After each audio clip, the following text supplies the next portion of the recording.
Welcome to Burlap Teachers. Enjoy the video. In this video, I will explain how to reset your Nissan Kicks screen. First, locate the power button and volume knob on your audio unit. This is usually the same control. Press and hold this button for about 10 to 15 seconds until the screen goes completely black.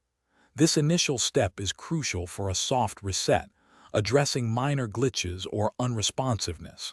It's a quick fix for many common display issues. After the screen turns black, release the button and wait a few moments. The Nissan logo should reappear, indicating the system is restarting. Allow the system to fully boot up, which might take about 30 seconds to 1 minute. Once it's back, check if the issues you were experiencing, like freezing or unresponsiveness, have been resolved. This soft reset often fixes temporary software glitches effectively. If the soft reset doesn't resolve your screen issues, a hard reset might be necessary. This involves disconnecting the vehicle's battery for a few minutes.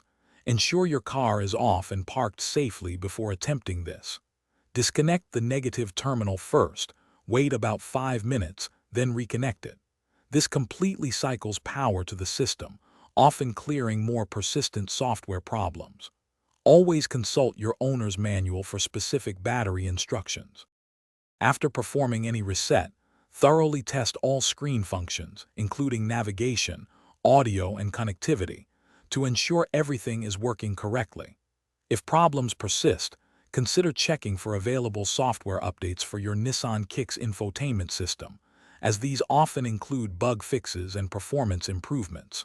Remember to always follow your vehicle's specific instructions for updates. Also, for those looking to streamline their daily routine, check the description below for a link to some fantastic leak-proof meal prep containers and other great deals. Thanks for watching. Thanks for watching. Consider subscribing if this video helped you.